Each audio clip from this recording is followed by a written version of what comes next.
I'm Rebecca Costa, sociobiologist and author. And on today's program, we're going to talk about how to get ready for flying cars, cryptocurrencies, and NFTs. What's an NFT? A non-fungible token. Never heard of it? It's time to get ready. It's time to get ready by institutionalizing reconnaissance and innovation in your organization. Welcome back to part two of our delicious conversation with the eminent, yes, I think that's the right word, the eminent sociobiologist, futurist, and best-selling author, Rebecca Costa, who is also the host of the Costa Report. Actually, I highly recommend that you go find out about that. It's a podcast with the best experts in the world talking about things and really bringing things to you in a way that you've never heard them before. It's an absolutely fabulous show, and as you'll see in the show notes, there's a way for you to be able to get a first couple of episodes of that and sort of chomp down and really dive into it. It's an amazing show. I highly recommend it for you. I know you'll thank me when you go. So we've talked a lot about, in the first half of the show, we talked about how we get caught up in what's just going on right now. We're actually missing what's coming down the pipe. And if you're hearing about what's coming down the pipe, it's already too late. You needed to be ahead of that. We talked about how corporations are Pavlovian and how we really need to institutionalize reconnaissance and innovation in a whole different way. And we've even talked about the adaptation of culture, of us in individuals and cultures, and how we need to adapt fast as we all interacting with everybody across the board in so many different ways these days. And I want to come back now and sort of talk more about when I was a kid, back in, I think, junior school, my science teacher told us that by the year 2000, which was so far away, by the year 2000, we'd have a pill for lunch. We'd all be going around in flying cars, and people would only work if they wanted to. And needless to say, I still enjoy a good meal. I am not driving any particular flying cars at this point. So, yeah, not quite exactly what my science teacher said. Talk to us a little bit about that future that we kind of expected, because I think that it is I think what's the show here? I never grew up with it, but I think it's called the Jetsons. Is that right? The Jetsons? Yes. So people expected this Jetsons future. We're not got that. And we also don't notice the changes because they're happening in our lives pretty incrementally. Nobody sees that the phone is a big innovation, but it absolutely transformed life. The phone that we have today versus the phone we used to have in the house. So what are some of the changes we expected, and why didn't they happen, and versus where we are? Well, I think we put change in this big, global kind of generic definition. Of course. There are platform changes, enabling changes, yes, that have to happen before the proliferation of lots of small changes in how we live and work have to occur. So, as an example, the internet. Yes. Right?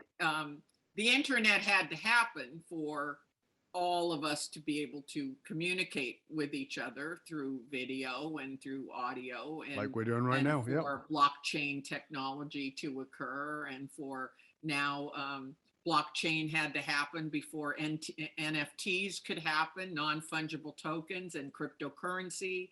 And so you see that there's a layering process where there's a platform type of technology, and then that yields the next thing and the next thing and the next thing and the next thing. So when you think about technology and science, it's a little bit like Swiss cheese. You're running along and there's cheese, and then you hit a really big hole. And then there's more cheese on the other end, or around it. But you have to plug those holes. And we're in the process of doing that. One of the holes is 5G. Right. We need faster telecommunications technology, and we need really, really big packets of data to move at speeds they've never moved at before. Why do we need that? Because right now, machines can't talk to other machines in real time, right? Using the bandwidth and speed that we have today. And why is that important? Well, it's important for driverless cars and driverless trucks, as an example. Once you have real 5G, which, by the way, can't go very far a distance without having another antenna. Oh, really? It's very limited in short distances. It has trouble going through walls. It has trouble when it rains. We're working those things out right now. Why is that important? Because imagine thousands of driverless cars, and we're going down the road, and I need to make a left turn. My car is going to talk to the car next to me and say, I need to make a left turn, open up for me. Right. And right where I got to make the left turn, all the cars will open up and make a space so I can make a left turn. I won't be hoping that the person next to me isn't a jerk, and I've got to lean on my horn and stick my arm out. I've got to make a left turn, please, so I don't have to go up and circle around and find a traffic light that'll get me. I mean, all of that will go away. Right. But imagine cars moving at 200 miles an hour, talking to each other. I need a space here. I've got to park there.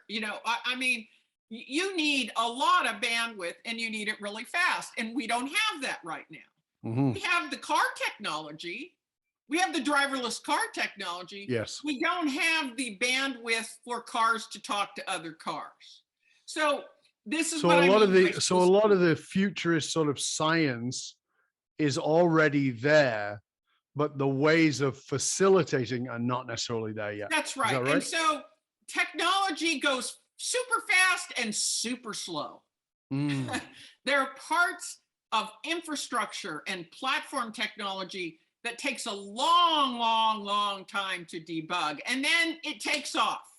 Right. Blockchain took a long time for blockchain to be perfected. But once it got perfected, you had cryptocurrencies and NFTs, and you had all of these insurance, documents were using blockchain.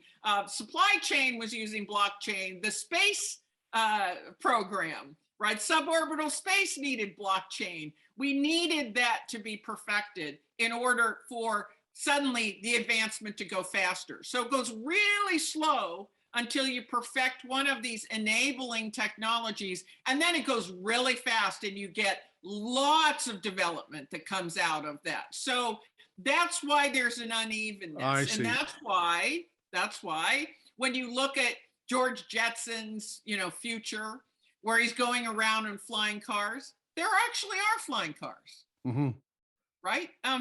I have videos of flying cars on my website. Right. They've existed for 10 years. Sure. Shocking people. They're cars. They go off on the side of the road. They need about the length of a football field. The wings open up, like it looks like a little Prius. The wings are embedded into the car. Yeah. They get off road, the wings open up, and they take off and they fly over all the traffic, and then they land. They need about the length of a football field to land. The wings come back in, and now it's a car, and it gets back on the road again. So we have those. And by the way, they cost about $70,000, $80,000. It's not the cost. No. Not the technology. We have it. Yeah. Not that it hasn't been tested. It's been tested. They're in production. Not a problem. What's the problem? The problem is you've got to get the FAA regulations, right? People, yes. Do they need to be trained as a person who can fly? All of these other infrastructures have to be put into place. Never mind 5G technology, so that the plane, when it lands, can tell the other cars, I need to get back on the road again. Right. And you can't just have these things landing all over. You've got to have ports where Right. the flying cars can land, right? So who can drive them, who can fly them, where they're going to land, all of that stuff has to be sorted out, right? It's Yeah. not whether the flying cars exist. No. So again, it's like I said, that it's the facilitation that's often the problem rather than the technology. Because one of the things that for me, you and I talked about this on Curiosity Bites was, I love the idea of electric cars, but people forget you have to plug an electric car into the grid system, and the grid system is old and in many places quite dysfunctional. You don't believe me? Just look at Texas last winter, right? So Texas 2020 winter, the grid system collapses. And then does the What same happens again. when you have no power? Right. So you have no power. So you got no power. You're everything's dead in the water, particularly if you're a technology country, right? So yes. So this is a perfect example. So what do we need? We need better battery technology. yes. So there's an enabling technology that a lot of countries are working on right now. Mm-hmm. Right? Is how can we store? Getting energy has never been the problem. We get energy all day long from the sun. Yep. Right? And from wind and from the waves and from thermal heat coming off the earth. Getting energy is not the problem. Capturing it is a problem. Right. So that problem of electric cars and the grid system shutting down goes away when that enabling technology, long battery life gets resolved. And that's one that's been very tough. There's going to be a breakthrough. I am convinced that will be the most important technological breakthrough that we see during the century. That's really quite fascinating. So for me, particularly, because I look at it and go, okay, because even the battery system presently right now is, you don't know how long the battery is going to last in your Tesla, maybe 10 years. And let's say that it does. Now, what do they do with it? Because the battery is now a toxic problem. So, we fix one problem, created another problem. And a lot of the times that's what we're doing. We're not really solving problems. We're solving symptoms. And as you say, it's these platform pieces that are, so it's one thing to have the innovation, but what is it built on? What is the foundation? I love that you're bringing that to people because it's making people think about things at a deeper, much deeper level. And yet, and again, there's another piece in here, which is, as you said, a blockchain and cryptocurrency. Like, this is now every 22-year-old on TikTok is talking about it and offering ways to do it. And I heard about it when it started, and it was, I think, $20 or whatever it is, and I bought none. That would be zero. I bought zero. Wish I had, of course. But my point is that wish I had is kind of like what you were saying about companies not paying attention when the time is right. But it's like also knowing what it is to look at, because I didn't buy Bitcoin, but I also didn't buy the other ones. So when is the moment? How do you know when the moment is? Are you with me? Am I talking in riddles here? Is it making sense? Because there's so many things that happen. I understand what you're saying. What you're saying is the dream of everybody who invests on Wall Street, right? I want to get in at the lowest point, and I want to sell at the highest point of the stock. Well, actually, no, I'm not talking about buying crypto. That actually is not my point. My point is that knowing the technology that's coming. When do you get involved in a technology? When do you know it's it's going to happen for sure, and it's going to be at a takeoff point because there's so many of them. How are you going to pick, and when do you pick? When do you go? Right? And my answer is you can't do everything. No. You have to pick the match that most likely will advance your strategy. What is your future strategy? What are you going to be? Right? I mean, you really have to have a clear understanding of that in order to select the technologies that you're going to invest in. And then I would say you cannot wait. Waiting is the worst thing you can do. Mm, Once you've found that technology, you now are a venture capitalist. You're now going to invest in right. 4, 5, 10, whatever your bandwidth is, small projects inside your company, Hmm. right? And you're going to fund them like a venture capitalist. You're going to Right. do round one and say, all right, at the end of round one, we're going to see where we are with these technologies, right? And some of them aren't going to get round two funding, No.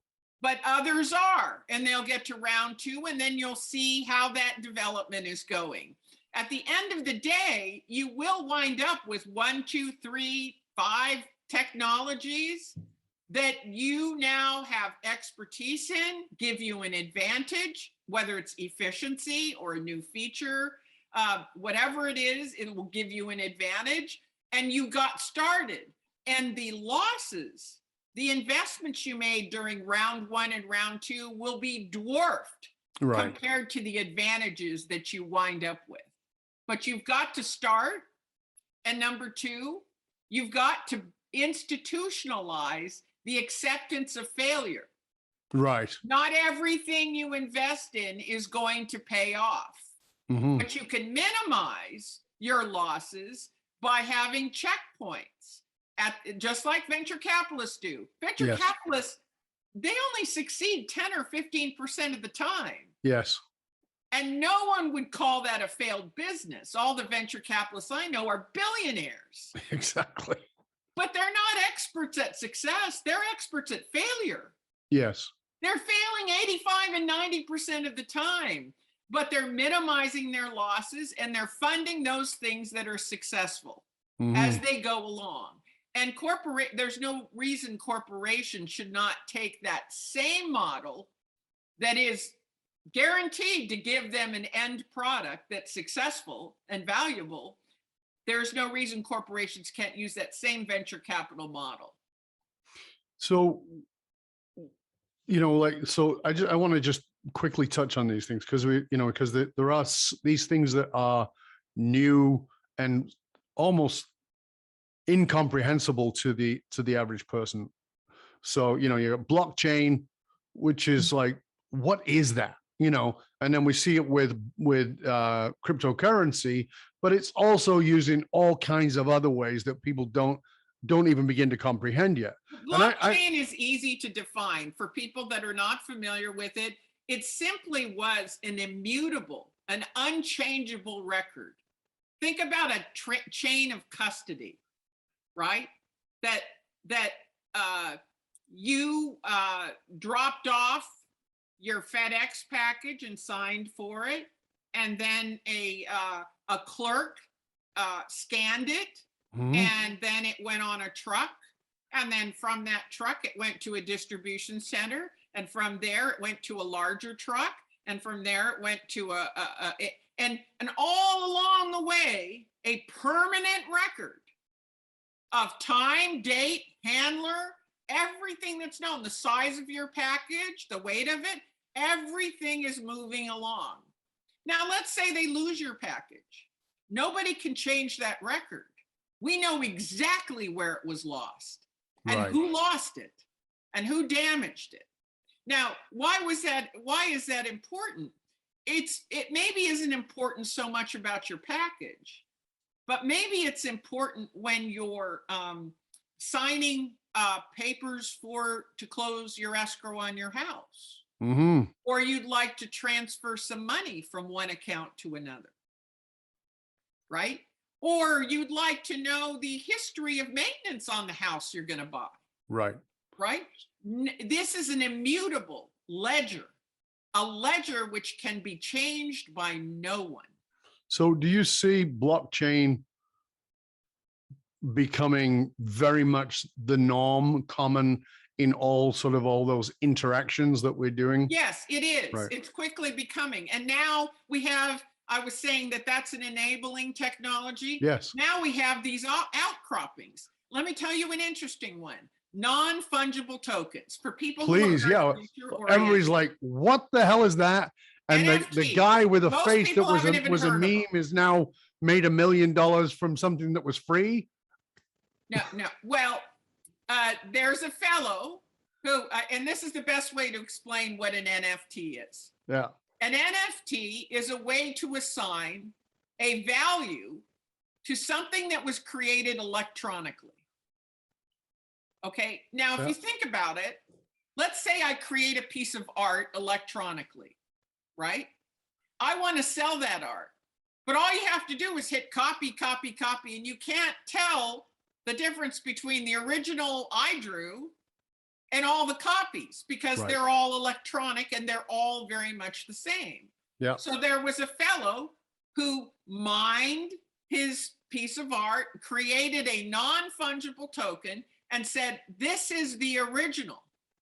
I made this electronic art originally, right? And everything else now is a copy. Using blockchain technology now, all the others are marked as copies and only his is an original. And I believe he sold it for $68 million in an art auction.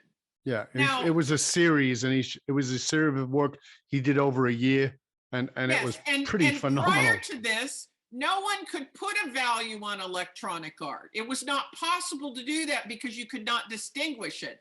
But now that he has, in using blockchain technology, said this is the original, now every time it gets sold, it will be sold just like a Mona Lisa or a Degas or a Monet. It is an original. There's only one original, and it will go up in value each and every time it is sold. And it is now an immutable ledger that shows where the original travels and how its valuation is determined. One of the things I like about what I read about the NFTs is that if I do the art, whoever, the artist does the art, and Charlie buys it, which is great, but Charlie decides to sell it to Susan, I still get some of that payment. You can work that you can set it up so that agreement. Yeah, you because can say each time it's sold, I'm going to get some money. NFTs now will follow that piece throughout. Now, why does that matter? Well, start watching copyright laws. We may not need copyright laws anymore. I write a song for you. I sell it to you. Why do I have to copyright it? I now have an immutable ledger that is my original song, right? And now it may travel. You may sell it to Beyonce. Beyonce sells it to Taylor Swift. Taylor Swift decides she wants to produce it, and I am making money off of those transactions because it will all go back to me as my original creation. Now, prior to this, we had to go get copyrights and proof and so on and so forth. And I think all of that will go away. Again, this is blockchain now creating lots of children, if you will, and lots of uses. And it's an enabling technology. This is why when you're doing your reconnaissance work, there's a distinction you have to make between what is the enabling technology that's going to disrupt or change the way business is done, what opportunities and outcroppings are going to come out of that. It's important to make a distinction as a leader, what's an enabling technology and then what may be an outcropping of that. So I think that because of the glamour of it, we're very focused on the woo technology, and we don't notice the enabling technology, right? So we see the fancy car and oh my God, look, it does this, and nothing happens because we're caught up in the excitement, the glamour of that. But if the enabling technology is not there, if that foundation is not there, it won't happen. It will happen, but maybe not for another 10, 15 years. And so what I'm hearing from you a lot is that we need to shift our focus and look at what are the enabling technologies needed for this, because that's actually where your investment needs to be. And that's actually where your focus needs to be in the context of it potentially disrupting your business or your industry. So what will this mean to leaders, employers in the context of work and potential jobs and the job market? Because, we're an economic, you and I talked about this before, the wealth gap is enormous and getting bigger all the time. And people's jobs going to AI, and a lot of people being anxious about that, and some people potentially being Luddites about it. Where do you see this all going in the future of jobs and employers? Well, I get this question a lot from corporate leaders, like what are the jobs, with robotics potentially eliminating 50% of the jobs that people are used to in the next 10 years, because robots are getting cheaper and cheaper, and anything that involves any routine at all is a given that a robot will eventually do that job. And now with AI backgrounds and machine learning, robots will not only do routine jobs, but be able to make decisions, and so a lot of people ask me, well, where are those jobs? Actually, a number of futurists got together and did some surveys, and the number one, and this won't come as a surprise as soon as I say it, but the number one growing demand for jobs is going to be in the healthcare field. It'll be doctors, registered nurses, folks like that. Not only because baby boomers are going to go into assisted living, and so there's a huge demand there, but also because they need, surgeries, and people are living longer and they need help for a longer period of time, and they need care. So that's the number one. Second to that was data analytics. There's so much data. Who cares? Who cares? I mean, if you can't find something in the data that's actionable as a leader, then collecting all that data is just a fool's errand. I mean, you've got to find something that's actionable, that can be translated, and there's a to-do. Yes. And so data analysts are number two as a growing job field. Surprisingly, though, so you need medical degrees to do the first, and even a registered nurse needs to go to college and get their certifications. Same thing on data analytics. You're not going to change careers and say, I'm going to become a data analyst today without going back to school and getting trained to do that, and largely getting a 4-year degree. Right. So what's really interesting is what came in at number 3. You want to guess? My guess would be, well, presently, not too far in the future, but presently it would be, I would imagine it would be delivery. But you're going to get automated trucks, and you're going to, but everybody's buying online. So it's got to be a delivery. That's a good guess, but nope. Okay, what do you got?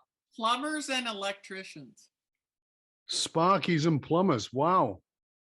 Plumbers and electricians came in at number 3. Actually, AI experts were number 6 or 7 on the list. Wow. And this is the first time governments are ahead on this. The first time, because governments are always, I mean, if you think corporations don't respond fast enough, then governments are behind the biggest corporations, and they're light years behind, right, in terms of regulations. But most, in the United States, most states have apprenticeship programs for plumbers and electricians, knowing that there is a massive shortage right now, and it's growing. And that is not something necessarily we can train robots to do. Robots are not really going to be able to handle plumbing and electrical issues for a long time. Well, even with 3D building, AI background. Even with 3D building, and all, we're going to start doing 3D building. We're still going to need a plumber. And the cool thing about that is you don't need a 4-year degree for that. No. So if you're thinking, if you're really not interested in going back to school and having to get a 4-year degree and in a whole different field, boy, I'd grab one of these apprenticeship programs and get it, and get a certification in plumbing or electrician. And anybody who's had to call an electrician or plumber knows that they make a good living. Oh yeah, they're not coming cheap. They don't come cheap. So if you're not academically prone, that's a great place. I think coming in 5th or 6th on the list also were alternative energy installers. Solar panel installers, windmill installers, the actual people that come out and have to install any renewable energy programs. There's huge growing demand for that. So those are things that you don't really have to go back and get a 4-year college degree. You can go into an apprentice program. So AI expert, as much as everybody's going, oh, you have to be an AI programmer, you've got to go back and get a degree in computer science. Actually, it doesn't look like the economy is actually going to bear that out.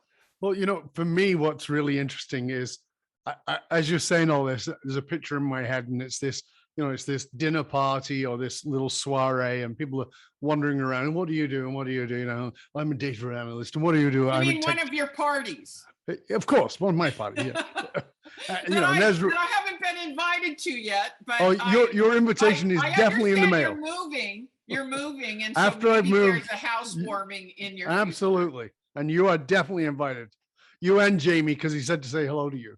However, the this little soiree, everybody's swanning around, and they're talking about their fancy cars and their fancy robot car planes, and one of them, what do you do? I'm a plumber. Right? Yeah. What do you? Wow! You must make a lot of money. Well, to be honest with you, I have 2 children. Yeah. One of my children is a brainiac and, likes to read and went to New York University and so on and so forth. And one of my children really just didn't like school. Yep.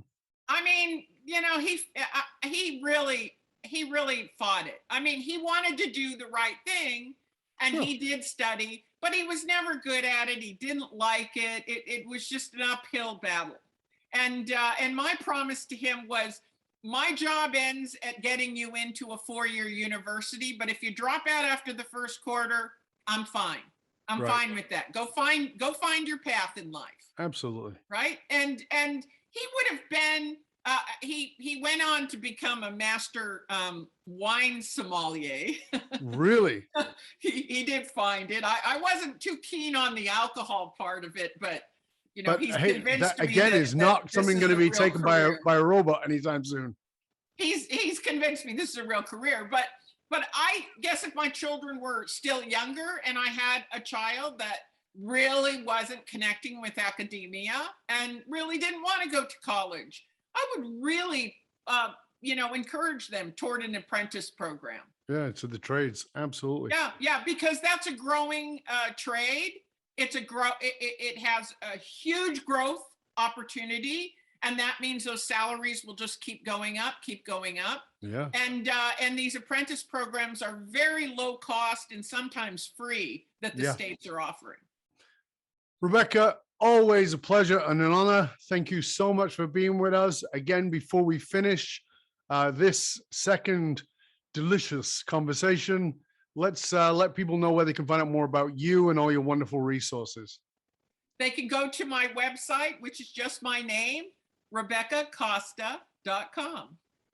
Yeah, and as I said, we will make sure that we post Rebecca's website on the show notes. We'll also give you the connections to her Facebook, Twitter, and LinkedIn pages too, so you can find her there. And again, remember that you can get the Costa report, and you can get the first couple of episodes because you're a guest of this, because you're a listener of this show, and Rebecca and her team have generously given us that. So make sure you get over there and check it out. Honestly, it's really awesome.